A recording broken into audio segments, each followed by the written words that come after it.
Quiet on the set, please. Camera speed. Sound production, take one. And action! Welcome to From Beneath the Hollywood Sign. If you love old movies, Hollywood history, or the golden age of filmmaking, you've come to the right place. This is the podcast that talks about amazing stories of Tinseltown from another era. Hear fascinating conversations with writer-producer Steve Cubine, who quite literally lives just beneath the Hollywood sign, and actress-writer Nan McNamara. Now your hosts, Steve and Nan. Welcome, everyone, to From Beneath the Hollywood Sign podcast. Today's episode, Steve, is a listener recommendation. I love that. I know, me too. Yeah. From Derek Brown. He had this recommendation a little while back. Let's dive in to classic films that have weddings in them. Oh, it's springtime. It's springtime. Time for some weddings. And you know what? The weddings are not just about romance. They're about timing and tension.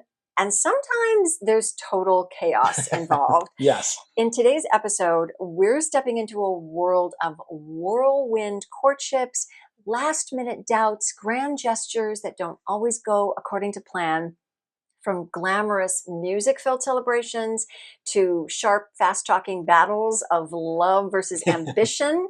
These stories remind us that the walk down the aisle is rarely simple and often unforgettable. Yes.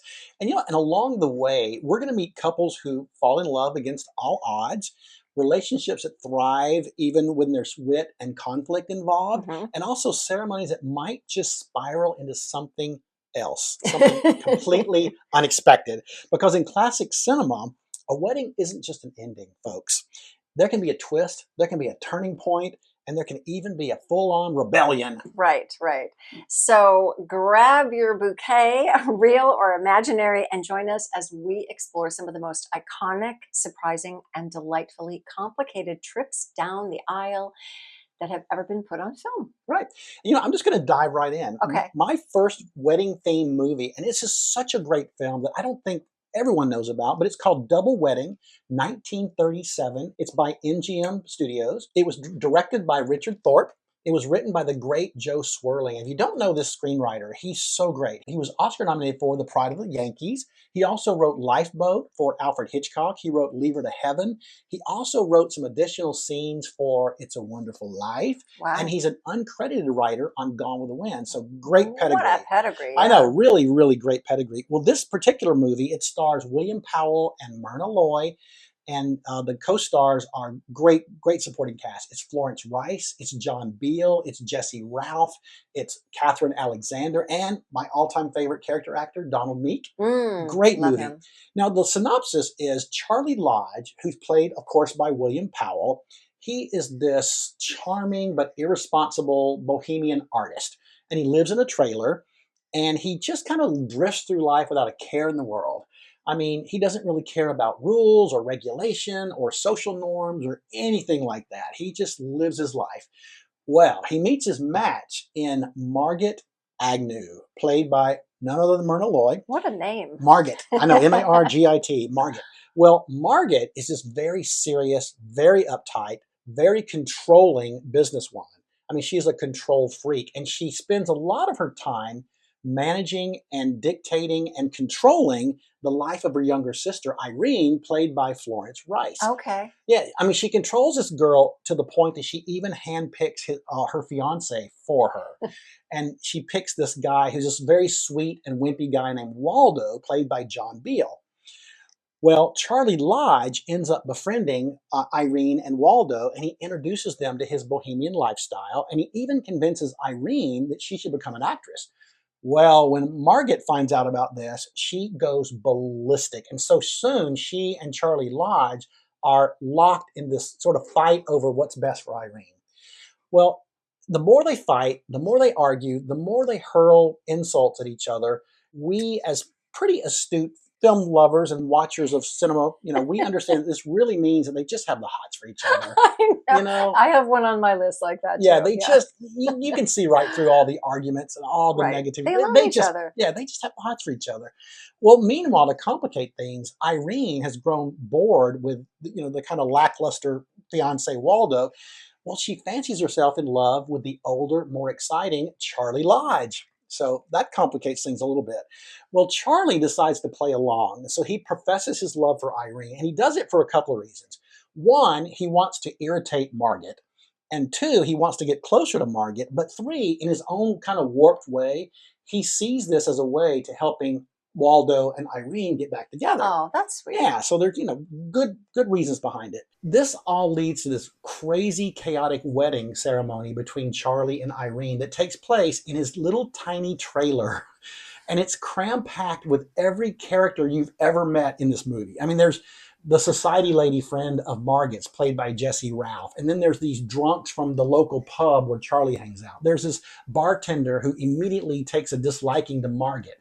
There's members of an orchestra. And for some reason, Charlie's ex-wife is there, played by Catherine Alexander. So it is madcap chaos at this wedding.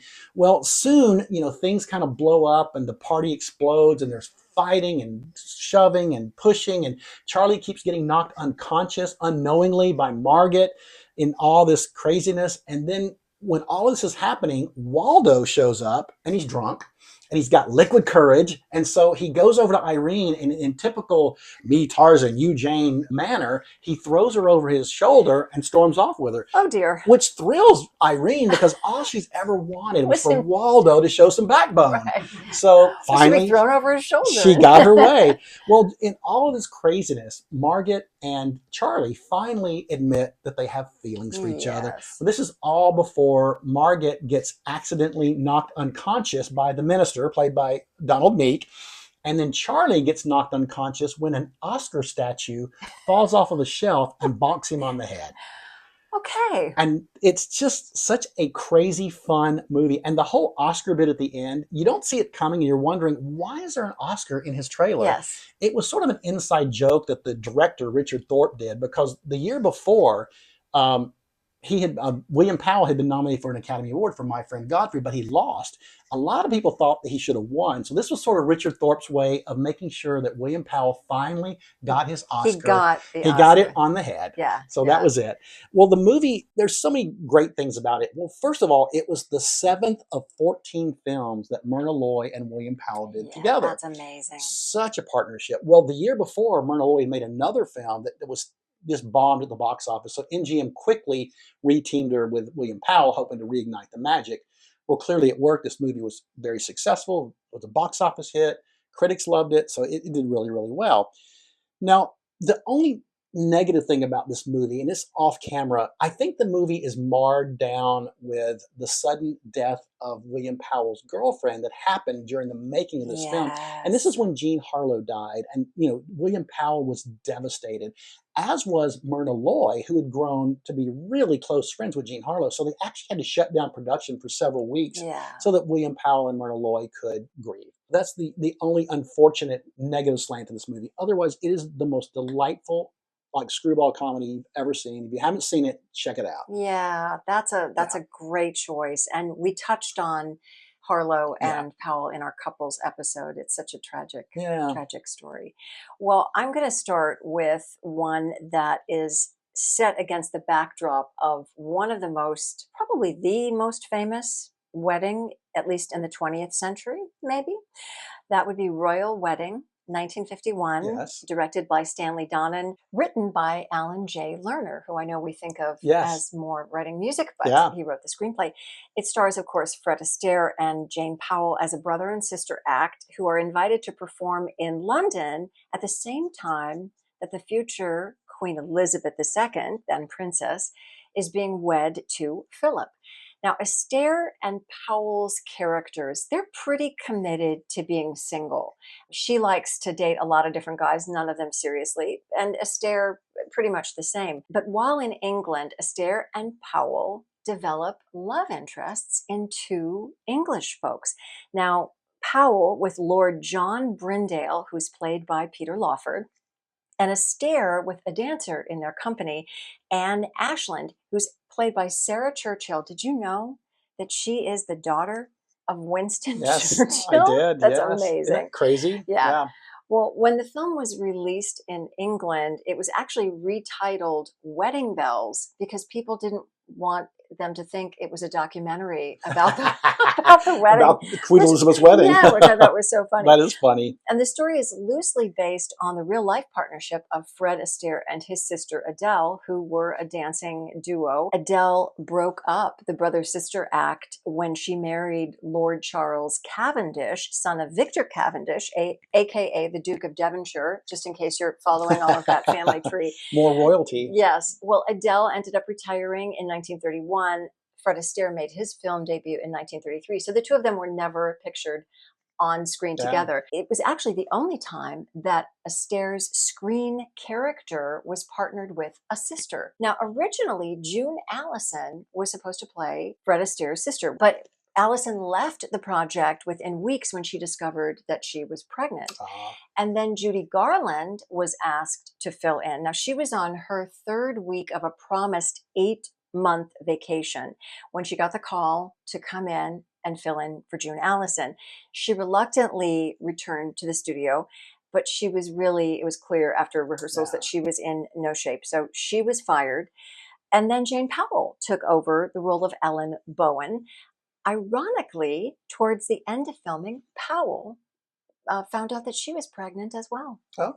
Yeah. Something in the water. Yeah, I guess so. Here's something we've talked about on the podcast before, which is the age difference in characters. Yes. Fred Astaire is 30 years older than Jane Powell.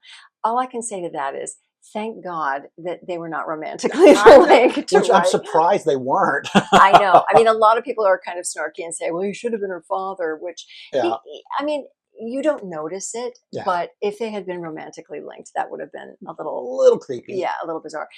This film has a couple of extraordinary dance numbers, maybe some of the greatest dance numbers ever captured on film. The first is the ceiling dance with Astaire, where he dances on the walls and the ceiling of his hotel room to the song, You're All the World to Me, a sequence that was accomplished by putting the whole room into like a cage, like a barrel almost, with the camera attached, and they could move the whole room so he could dance inside this 20-foot diameter. And then the other number that I love in this movie is Astaire dancing with a coat rack in the gymnasium. That's right. He's waiting for Jane Powell to arrive for rehearsal. And so in the meantime, the coat rack becomes his partner. And it really is phenomenal how Astaire is able to take this inanimate object and bring it to life. And he truly does. Side note on that hat rack, apparently in an interview given shortly before the film was released, Fred Astaire revealed that he had tried dancing with more than 30 commercially available hat racks before the studio had to design one specifically for him. And I'm sure it had to do with the weight of the base and the height of the actual pole and all of those things. Well, the final cost to build that hat rack was $900, which in 2026 dollars is probably around $10,000, something like that. For that amount of money, they could have brought in Sid Charisse. Right? Well, that would have been a good idea. Yeah. Well, here's the funny thing. Shortly after the film wrapped, the hat rack disappeared. Oh no! Yeah, there's a grip on that production that has that hat wrap. At first I thought it was Fred Astaire, and then I thought, no, I don't think it's Fred Astaire that took it. I think it's the prop guy or somebody some that's stagehand. So I think some grandson or daughter that designed that. They have it somewhere in their house. Because wasn't there a story with the whole lamppost from Singing in the Rain that ended up? It went into the public and it ended up being owned by all these people. But anyway, we'll have to check that out. Yeah. Maybe. Well, the next time you see this film, keep in mind that Jane Powell was not a dancer. She was really a singer. Yeah. And Fred Astaire was pretty amazed at how well she did, and you would not know it. I mean, she's a wonderful partner. The film was actually nominated for one Academy Award for Best Original Score by Burton Lane and Alan J. Lerner for lyrics. As I said, this film is set against the backdrop of the royal wedding of Elizabeth and Philip, hence the title. And there is footage, actually, B-roll, of the royal carriage going through London. You never really see their actual wedding. There is, however, spoiler alert, a double wedding at the very end of this film. Fred Astaire marries Sarah Churchill. Jane Powell marries Peter Lawford. You never see the actual wedding, but you see the four of them arm in arm walking out of what I assume is St. Paul's Cathedral, since Westminster Abbey was probably occupied A with little busy, with yeah. that other wedding. That's- The film also features Keenan Wynn Yes. playing twin brothers. One's an American, the agent to the brother-sister He's act. so great. And then the British manager he plays, that's the twin brother. I don't know. I think he needed a little work on that accent. Yeah. And do people in England really say cheerio? I don't know that they really They do. do. That was in the script like 12 times. But It's funny. anyway, it was so great to revisit that film. It truly is a delight. Oh, I love, great choice. Really fun movie. Well, my next wedding themed movie is, and this was one that Nan and I fought over. We did. We both wanted to do it, Right. but I won.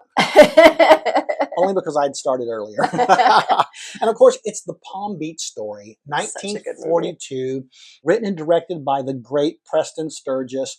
This was for Paramount, and it starred Claudette Colbert, Joel McCrea, Mary Astor, Rudy Valley, and Sid Arno. Now, this is an American screwball comedy that it famously begins and ends with weddings Yes, it does. in a really fun way. Yes. But it's also, the beginning of it is also one of the most confusing and chaotic openings to maybe any screwball comedy, because you're like, what the hell is going on? And can I just say, I didn't understand it until the end of the movie. I didn't either, and I don't think you're supposed to. Okay. But we digress. Yes. But basically, it opens with this rapid-fire, wordless montage that's set to music. It's this driving beat of like William Tell Overture and the Wedding March. And in this montage, you see this maid who keeps like fainting dramatically at what she's seeing. Then you see this minister at an altar who's impatiently looking at his watch, wondering where his people are. And then you cut to this woman who looks like Claudette Colbert, and she's bound and gagged in a closet trying to get out. Then you cut to another woman who looks like Claudette Colbert in a wedding dress who's frantically trying to make it to the church. And then we see Joel McCrea. He's struggling to put on a tuxedo. He's also trying to make it to the church. And this whole thing is edited with such breakneck speed. And there's these freeze frames. There's all these comic visuals in this montage that are so great. But ultimately, Joel McCrea and Claudette Colbert, they make it to the church. They breathlessly run down the aisle. They get to the altar. And finally, there's a title card that pops up and says, "And they lived happily ever after." And then there's another title card that says, "Or did they?" And that's how the whole movie starts. So, we then cut to like 5 years later, and Tom and Jerry Jeffers, played by, of course, Claudette Colbert and Joel McCrea, they're living in Manhattan. They're a married couple, but they're struggling, because Tom's an inventor, and he's very, very clever with his inventions, but he doesn't have the funds to actually get them made. Right. So meanwhile, Jerry, she decides in her mind that maybe Tom would be better off without her. So she decides to go to Palm Beach and get a divorce. And she also hopes that by going to Palm Beach, she can meet a new husband with lots of money who can help finance Tom's invention. Which is a very noble It's pursuit. very noble. And that plot would only work in a screwball comedy. Or a Preston Sturgis. Yeah, exactly. For sure. So, she goes to Palm Beach to get a divorce. Tom doesn't want a divorce, so he follows her down to Palm Beach. Now, on the train down, she meets this eccentric billionaire named John J. Hackensacker III. And this is played by the singer Rudy Valley, who you don't think of as an actor, but he's so funny. He is perfection. He's so good. He is so good. Well, he was so good in the role that he actually got a film contract from Paramount because of this movie, which I think is really interesting. Yeah. And his character, John J. Hackensacker III, was obviously a parody of John D. Rockefeller, who, of course, was a big billionaire of the era. Well, once they get to Palm Beach, we then meet Hackensacker's equally eccentric, often married madcap heiress sister, Princess Centimiglia, played to great comic effect by Mary Astor. And Mary Astor's character, Princess Centimiglia, she's been married 5 times. And once she meets Tom, who's Jerry's husband, He's going to be the 6th. she's convinced he's number 6. But first of all, she's got one little pesky problem. She's got to get rid of her current paramour, who is this hilarious German character named Toto, played by the scene-stealing Sig Arno. He's so funny. You can imagine there's confusion, there's misunderstandings, there's, romantic confusion. This leads to mistaken identities and romantic confusions and all these increasingly hilarious comic situations. And it ultimately gets us to the end of the movie, which, not want to give too much away, but let's just say that it ends with another wedding, but it involves multiple brides and multiple grooms. And it's very confusing, but it makes the opening make sense. Yes. That's all I'm going to say about that. Now, a fun thing about this movie, which would not happen today, Claudette Colbert was paid $150,000 for her role.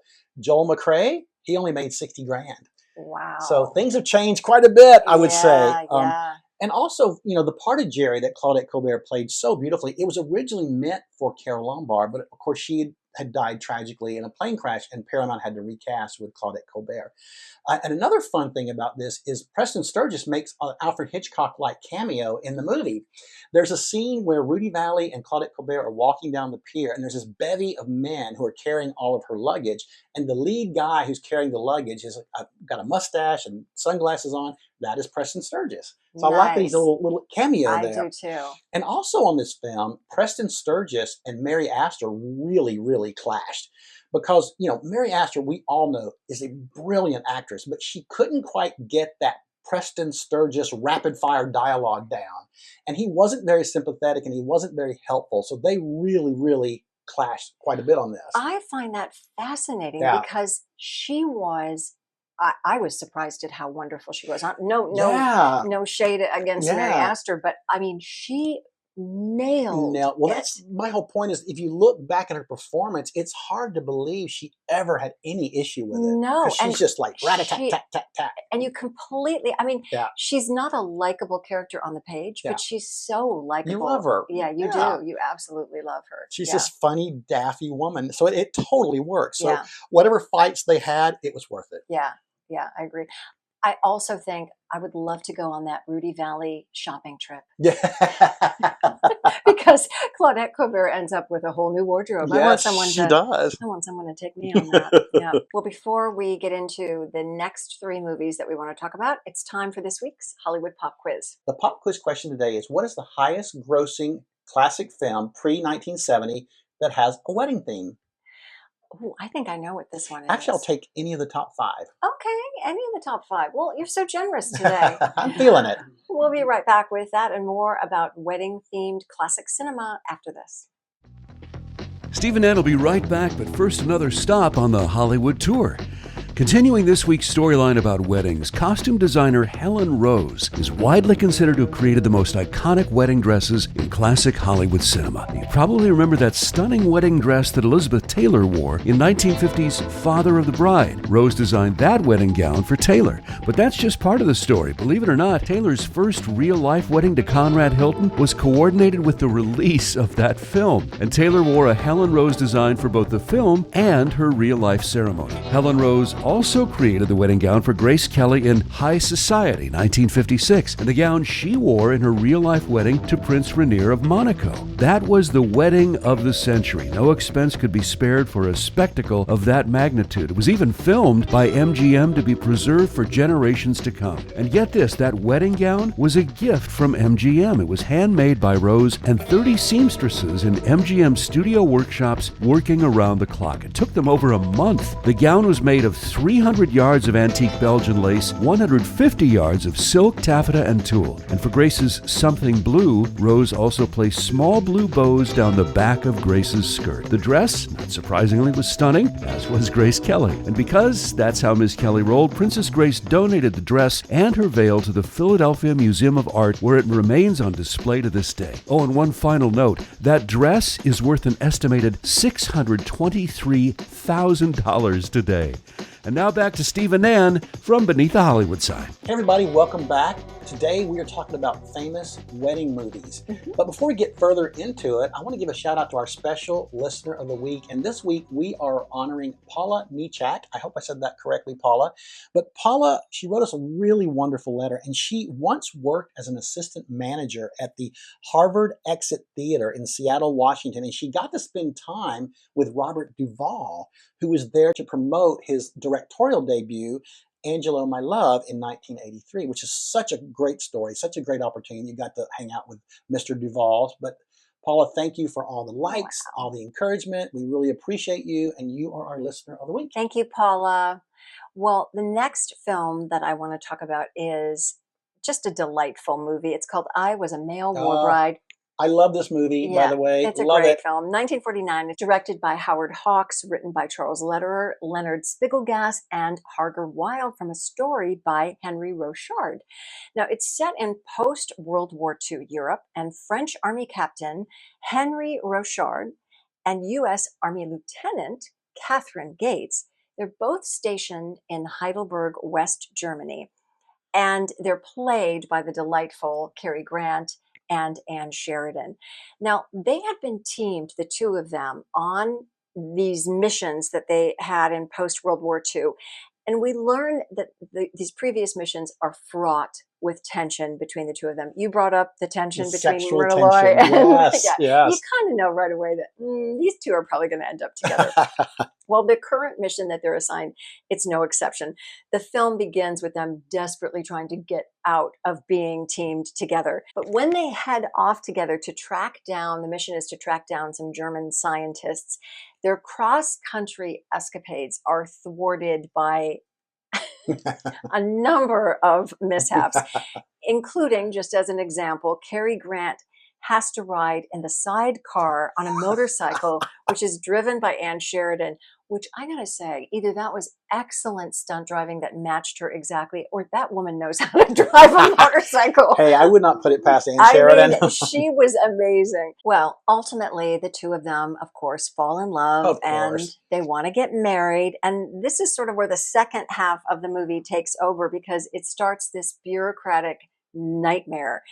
Because he's French and she's American, when Anne Sheridan's unit is called back to the United States, well, let's just say the military doesn't make it easy for Grant to come with her. So he ultimately has to dress as a woman, complete with a horse's tail as his wig. And we talked before we started today, Cary Grant does not make a pretty woman. He does not. He does He is the not. most handsome man on the planet, but yeah. He's not. In looking at what the director, said to him in his portrayal, I think Cary Grant wanted to play the woman with sort of feminine physicality, and Howard Hawks was like, no, just play it straight. And this is all in order for Grant to get on the ship that is heading back to America under the War Brides Act. And of course, back in the day, those all would have been women, right? Women, yeah, absolutely. Right. So lots of hijinks in this film, as you can imagine, at different points involving a haystack, a hotel awning, and the previously mentioned horse's tail. So those things highlight Cary Grant's terrific ability as a physical comedian. I mean, oh, he was he's genius. just Genius. Yeah. I mean, even what he does when he's trying to fall asleep in the hotel room with his hand, yeah, and he's trying to, figure out how I can make my hand a pillow on this chair. He's just remarkable. And Anne Sheridan, oh my gosh. So underrated, by the way, I think. Underrated. She plays this sharp-witted, independent lieutenant. Smoking hot. And so sexy. Hot. That haircut, gosh. let me tell you, Yeah. that probably would start a craze nowadays for that short, kind of hair. Yeah. And critics noted about her performance that she was one of the few actresses who could keep up with Grant's improvisational style, which the two of them together have just amazing chemistry. Yeah. Just to add to all the hoops that this couple has to jump through to live happily ever after, the storyline actually includes 3 weddings. That's right. None of which are in a white dress or a tuxedo for Anne or for Cary, because they're in the military. So the first time they have to be married by the Burgermeister, the mayor of the German town where they're stationed. Second, they have to be married by the military clergy, since Anne Sheridan is enlisted as a WAC in the army. And third, for good measure, a French priest, because Grant's character is French. You got your bases covered there. Yeah, they do. They have them all covered. Well, for a film that's talking about the struggle of getting your spouse to the United States, the production had so many struggles behind the scenes. It was plagued by delays and illnesses that kept production, it stopped in its tracks. The German winter was incredibly cold. Most of the cast and crew fell ill after filming for 3 months in Germany. And then once they reached England at Shepperton Studios, Anne Sheridan caught pleurisy, Oh, wow. which then developed into pneumonia. And Cary Grant contracted a life-threatening case of hepatitis with jaundice. Oh, wow. And Howard Hawks broke out in unexplained hives, probably because Anne Sheridan and Cary Grant were sick. His main stars were sick. Right. He's going over budget, over schedule. Well, production had to be shut down for about 4 months while Wow. Grant convalesced, and it resumed only when he was able to regain what's reportedly 37 pounds that he lost. That was one report. I Wow. can't verify that, but Yeah. I think he did lose quite a bit of weight. Wow. Hawks best summed up the lapse in production this way. He said, Cary ran into a haystack on a motorcycle and came out weighing 20 pounds less. So I thought that was kind of funny. That is very funny. Hawks and Grant made a total of 5 films together, every one of them considered Classic, a classic. yeah. Bringing Up Baby, 1938, Only Angels Have Wings, 1939, His Girl Friday, 1940, and Monkey Business, 1952. Grant himself considered I Was a Male War Bride his best comedy, which I Oh. was really surprised I'm by a little that. surprised to hear that. Yeah. Oh, I didn't know that. And for Anne Sheridan, after 12 years of being Warner Brothers' oomph girl, a moniker that she hated and I hate And right we all along with hated. her, this was her first independent foray. So that's exciting. And she just, as I said, shines in this movie. Yeah, really underrated, especially as a comedian. I agree. I mean, for all the forgettable films that she had, and She did a lot she at had a Warner lot Brothers. of forgettable films. This one really reminds you what a terrific Yeah. actress she is. Yeah, absolutely. Yeah. Great choice. I love this movie. Yeah, it's a good one. Well, for my final choice, and I would be so remiss if I didn't include this one on my list, because as you all know, our faithful listeners, it's my favorite film of all time. It's The Graduate, 1967. I mean, talk about a wedding. Yeah. It's directed by Mike Nichols, and it's written by Buck Henry and Calder Willingham, and it's based on a novel by Charles Webb, which I don't think a lot of people realize it's based on a book. Mm-hmm. Now, this movie, what a cast. It's Dustin Hoffman, it's Anne Bancroft, it's Catherine Ross, it's William Daniels, Elizabeth Wilson, Murray Hamilton, Buck Henry. Such a great, great cast. It was nominated for 7 Academy Awards, including Best Picture and Best Actor for Dustin Hoffman, Best Actress for Anne Bancroft, Best Supporting Actress for Catherine Ross, but it only won 1 Oscar, and that was for Mike Nichols' direction, which I find is interesting. Yeah. Now, That's unusual. That it really it would is. only win direction. You would think something else. Yes, you would think they would get something else as Mhm. well. But if you've been living under a rock and you don't know the plot of this movie, I'll give you a little brief synopsis. It's basically about this young man named Benjamin Braddock who's just graduated college, and he's really rudderless. He's lost. He doesn't really know what the future holds for him. So he moves back home to Southern California in with his very bougie parents who are they are played to perfection. Bougie, not boozy. Yeah, they're Bourgeois. they're bougie and they're boozy a little bit, but they are played to perfection by William Daniels and Elizabeth Wilson. Such great performances. But meanwhile, he spends the summer just kind of floating around the family pool, lost, and just he really doesn't know what he's going to do with his life. So he gets ensnared in this affair with the sexy older Mrs. Robinson, of course, played by the iconic Anne Bancroft.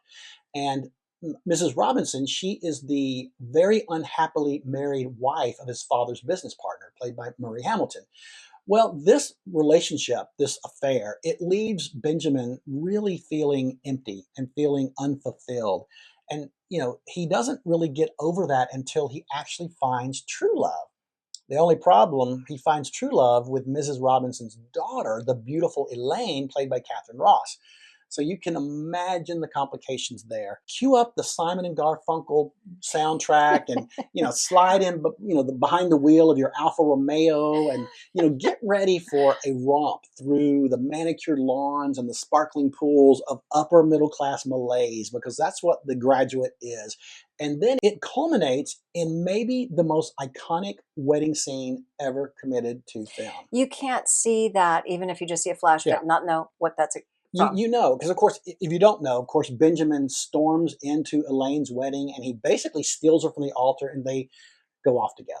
Fun things about the wedding scene specifically, you can actually still go visit the church where they filmed this. I did not realize I that. can, and it's the United Methodist Church of Laverne, California. Oh, in Yeah, Laverne. so if any of you ever want to go check out that church, I think it's at 3205 D Street in Laverne, Do California. you know if it still looks the It same? looks exactly the same. I've been Wow. there, of Wow. course. Of course you have. It looks you just think you're back in the movie. Well, another fun thing about the wedding scenes, we all kind of know, those of us that know this movie really well, you know, when Benjamin storms into the church, he goes up to the balcony and there's a huge plate glass window and he starts banging on the glass, screaming, Elaine, Elaine! Iconic scene. Well, when they filmed it, Dustin Hoffman apparently was hitting so hard that the minister thought the window was going to shatter. So he shut down production and he threatened to kick him out.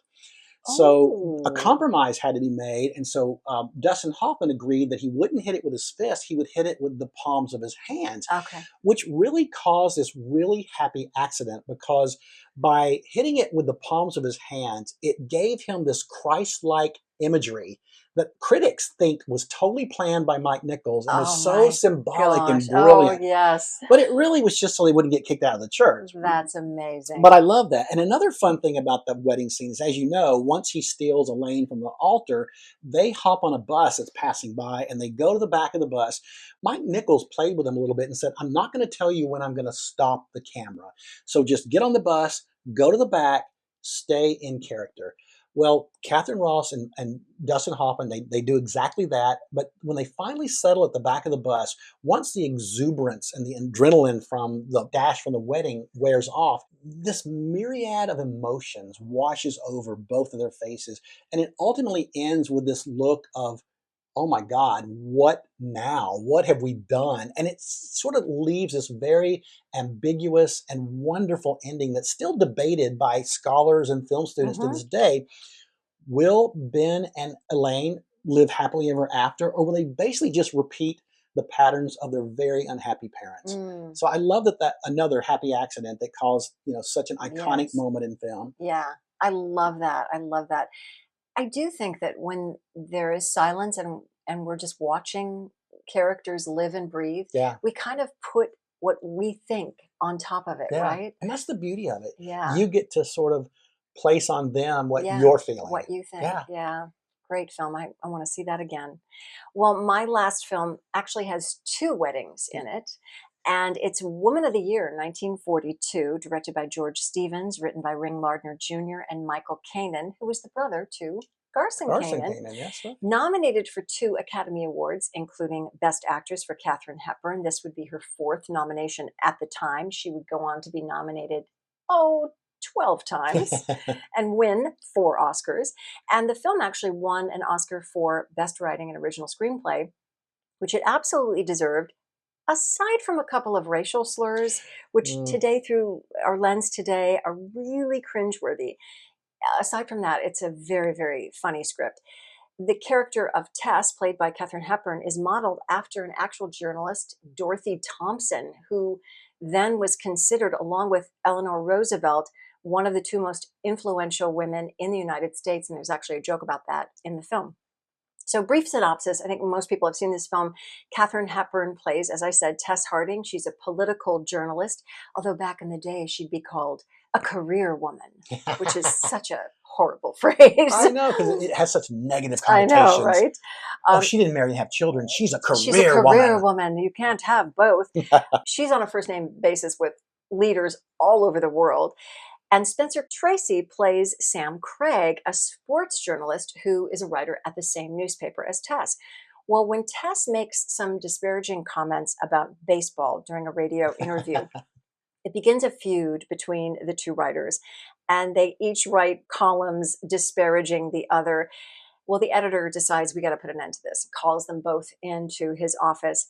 And it's the first time that those 2 characters meet. And it is one of the best visual Yes. setups to a budding romance that you will ever see. Truly. Hepburn is seated on the edge of a desk. She's pulling up her stockings just as Spencer Tracy walks into the office. He and we, the audience, know when he sees those long legs, we know he's done for. One writer wrote about this scene. Her leg is like a tripwire, which I thought was so funny. That's funny. So from that moment on, we get to see these two extraordinary actors fall in love, both in the story and off screen, because this was the very first film that Tracy and Hepburn made together. It was really Hepburn's project. She wanted to cast Tracy in the part from the get-go. She made sure that George Stevens was directing, thinking that that would be a better and more attractive director for Spence. She's quoted as saying, "I just thought Spence should have a big manly man on his team, someone who could talk about baseball."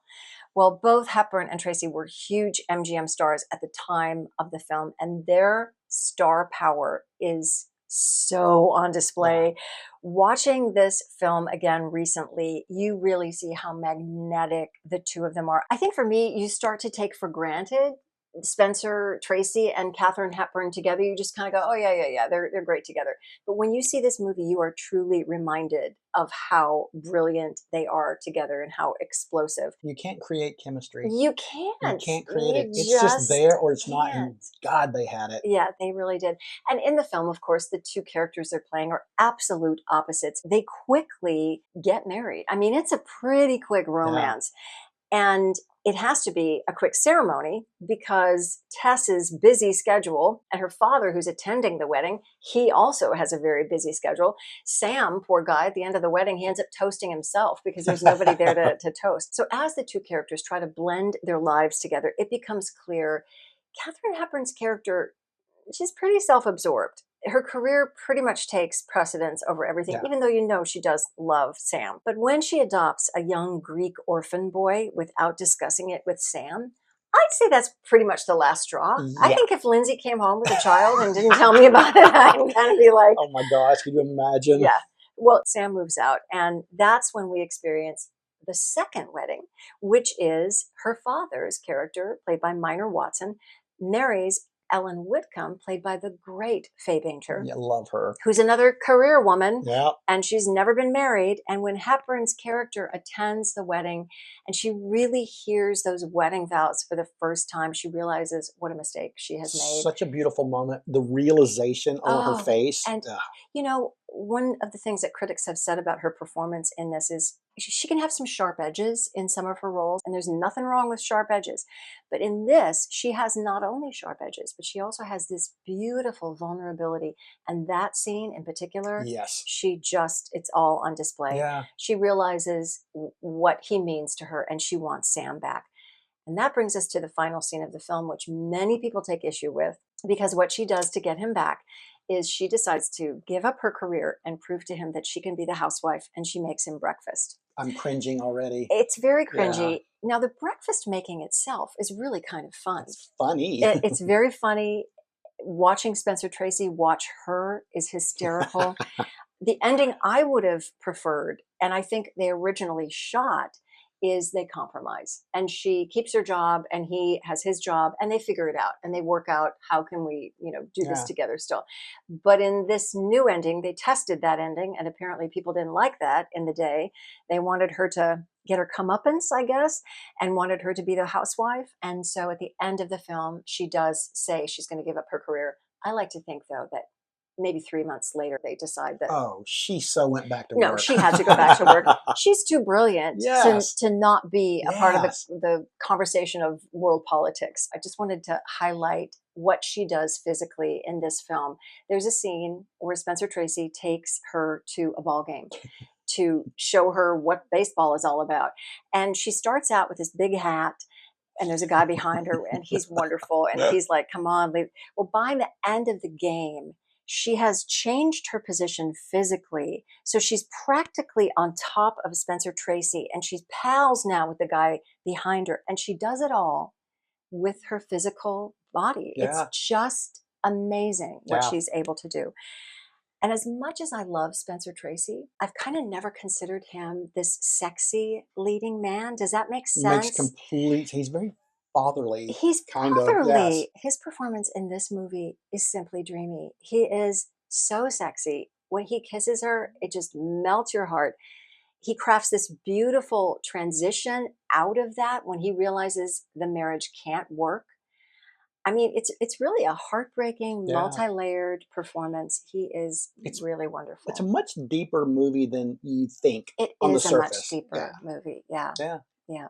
Good choice. Well, there's so many more. I mean, Yeah. and you're going to talk about some of them in your answer to this week's Hollywood Pop Quiz. So Absolutely. let's remind listeners. So the question was, what is the highest grossing classic cinema that features a wedding theme?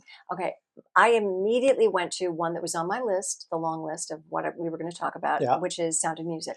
And you, my dear, would be correct. What do I win? You are correct. Okay. Well, you win the fact that you're right. Yes, you get that knowledge and that nice, joy. Nice. Well, the Sound of Music, which of course came out in 1965, it grossed $262.2 million at the box office. Amazing. Now, number 2 was The Graduate, which came out in 67. That made $104.9 million. That's quite a difference between those two films. Big jump. Yeah. Then Seven Brides for Seven Brothers, 1954, made $9.4 million. Okay, another High big jump. Society, 1956, made $8.2 million. And finally, the top 5, Father of the Bride, 1950, made $6 million. Father of the Bride needs to be in that top 5. Yeah. It does. Another Spencer Tracy. That was on my short list. It was on my short list too. Yeah. Well, thanks everybody for joining us. We would love it if you would give us a 5-star review wherever you listen to podcasts. And if you're watching us on YouTube, please give us a thumbs up and subscribe. And we'd love it if you'd follow us on social media. Our handle is @FromBeneathTheHollywoodSign. You can find us on Instagram and on Facebook. And we love your emails. Please keep them coming. You can email us anytime at info@FromBeneathTheHollywoodSign.com. That's this week's view. From Beneath the Hollywood Sign. You've been listening to From Beneath the Hollywood Sign with Steve Cubine and Ann McNamara, the podcast that celebrates amazing stories of Tinseltown from its golden era. Join us next week for another episode and learn something else about Hollywood you probably never knew. Take a moment and give us a 5-star rating and a positive review, and tell your friends about us too. It'll help grow the podcast. Visit Steve's website at FromBeneathTheHollywoodSign.com. The executive producers are Steve Cubine and Nan McNamara. Executive producer and post-production supervisor Lindsay Schnebley. Associate producer and researcher John Price Ritchie. This podcast is part of the Airwave Media Podcast Network. Visit airwavemedia.com to listen and subscribe to their other fine shows like The Box of Oddities and The Shallow End with Schnebley and Toth. Copyright 2026, all rights reserved. That's a wrap.